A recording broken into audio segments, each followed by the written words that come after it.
भी नहीं मान रहे सरपंच को। ठीक है, टीपू पौड़िया साहब आपके पास आएंगे। सबसे पहले क्या जेजेपी, क्योंकि गठबंधन की सरकार है, आप लोगों का वक्तव्य और समर्थन देना ना देना बहुत महत्वपूर्ण हो जाता है। सरपंचों के साथ है जेजेपी और नहीं है, क्या है स्टैंड? देखो किरण जी, मैं सबसे पहले तो आपको ये बता दूं, तो जननायक जनता पार्टी है। देखो सरपंच हमारे अपने हैं, सरपंच कोई बाहर के नहीं है। इन्हीं सरपंचों द्वारा सरकार को बनाया भी गया है और ये सरकार के ही सरपंच हैं, कोई ऐसी बात नहीं है। जिस प्रकार से जो एक विरोध हो रहा है, जो जिस प्रकार से पिछले 1.5 महीने से जो सरपंचों द्वारा विरोध किया जा रहा है, सिर्फ ई टेंडरिंग की व्यवस्था को वो अपनाने से मना कर रहे हैं। मैं आपको कहना चाहता हूँ, जब सबसे पहले जब हरियाणा में एक दिक्कत ये आई थी, जब सरकार ने एक पढ़ी लिखी पंचायत होने की बात करी थी, तो मामला फिर कोर्ट में गया। कोर्ट से फिर उस टाइम ये बातें कही गई थी कि सरकार क्यों नहीं कोर्ट से फैसला क्यों नहीं लेके आ रही, क्यों पैरवी नहीं करी। फिर सरकार ने उसके पढ़ी लिखी पंचायत के हक में, सरकार के हक में फैसला दिया और फिर चुनाव हुआ। पहले चुनाव होने के बाद अब काम करने की जब बारी आई हमारे सरपंच भाइयों की, तो इस तरीके की बात अब सामने आ रही है। चुनाव लड़ने से पहले किसी भी सरपंच ने ये नहीं कहा कि हम ई टेंडरिंग की व्यवस्था को स्वीकार नहीं करेंगे या हम चुनाव नहीं लड़ेंगे।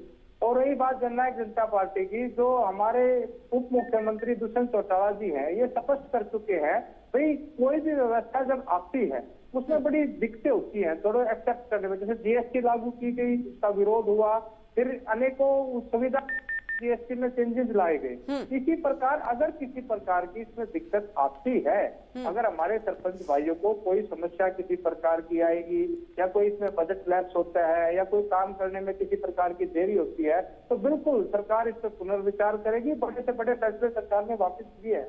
लेकिन अभी बात है हाल फिलहाल जो सर जननायक जनता पार्टी का स्टैंड क्या है सर, इस पे जवाब नहीं दिया। किरण जी, जननायक जनता पार्टी का स्टैंड जब मैंने कहा, यहाँ पर दो पहलू हैं भाई। बिल्कुल सरपंचों के साथ है, इसमें कोई शक नहीं है, लेकिन सरपंचों को जननायक जनता पार्टी द्वारा बार बार जो ये बात रखी जा रही है भाई आप इस ई टेंडरिंग की व्यवस्था को एक बार इस्तेमाल कीजिए। किसी प्रकार की अगर कोई दिक्कत आती है तो इस पर पुनर्विचार किया जा सकता है। लेकिन सर जननायक जनता पार्टी के ही राष्ट्रीय महासचिव दिग्विजय चौटाला जी ने ये बात कही कि अगर कुछ बदलाव की जरूरत है तो बदलाव किया जाए, सरकार बातचीत करे।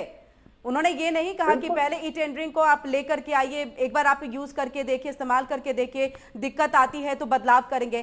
पहले बदलाव करिए, ये बात कही गई है। किरण जी, सरपंचों के खिलाफ किसी ने भी कोई बात नहीं कही भाई, क्यों नहीं कहेंगे। दिग्विजय सिंह चौटाला जी भी सरपंचों के फेवर में बात कर रहे हैं, सभी नेता सरपंचों के फेवर में बात कर रहे हैं।